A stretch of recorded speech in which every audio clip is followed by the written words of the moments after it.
שלום וברכה מוריי ורבותיי, יום חמישי היום של שלום הבית שלנו, והשבוע דיברנו על כך שכל אדם צריך להמליך את כל האנשים שמסביבו. כי אם אתה מלך אמיתי, אתה הופך את כולנו מאושרים, למלכים, למאושרים ומבסוטים, עד כדי שמוכיח עליך שאתה הוא המלך האמיתי. כי רק מי שממליך את כל חבריו הוא זה שמולך בעצם, הוא זה שמראה שהוא בא על דעת להעניק ולא על דעת לקבל. מה קורה בין בני הזוג? אם אתה אמור להפוך אותה למלכה והיא אמורה להפוך אותך למלך, איפשהו זה לא מתנגש? האם זה לא מגיע למצב שבו כל אחד מכם קורא לשני הוד רוממותו, הוד רוממותה, כל אחד מכין לשני כוס נס קפה, ואז אתם נפגשים ביציאה מהמטבח ומתנגשים זה בזו וזו בזה? שימו לב טוב מוריי ורבותיי, כל אדם בעולם כאשר אתה ממליך אותו למלך, יש לך את החשבון הזה האם הוא מלך ואני עבד או להפך.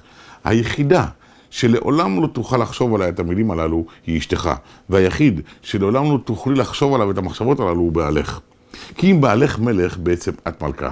ואם אשתך מלכה, בעצם אתה מלך. במילים אחרות, אם אתה הופך את אשתך לסמרטוט, הרי שאתה כבעלה של הסמרטוט הוא מר סמרטוט. לעומת זאת, אם אתה הופך את אשתך למלכה, הרי שברגע זה ואילך הצהרת קבל עם ועולם שאתה הוא המלך. כי מלכה לעולם נשואה למלך. במילים אחרות, ככל שאנחנו מרוממים את בן הזוג שלנו, אנחנו בעצם מרוממים את עצמנו. אנחנו מספרים לעצמנו ולעולם כולו שכאן לא גרים זוג פשוט. פה גרים זוג מלכותי, זוג נשיאותי. כאן גרים האזרח והאזרחית, מספר אחד במדינה. זה אומר שאתה לא נותן וממילא מקבל, אלא בעצם הנתינה שלך, שם אתה נותן גם לך וגם לרעייתך. כי זוג של מלכות הם זוג שתמיד עולים ומתעלים באותה אהבה, באותה אכפתיות, באותה הכרה ובאותה הערכה. שמח, תשמח, רעים אהובים. אתם מחוברים, אתם גוף אחד. רע זו הרמה הגבוהה ביותר של החברות שיכולה להיות.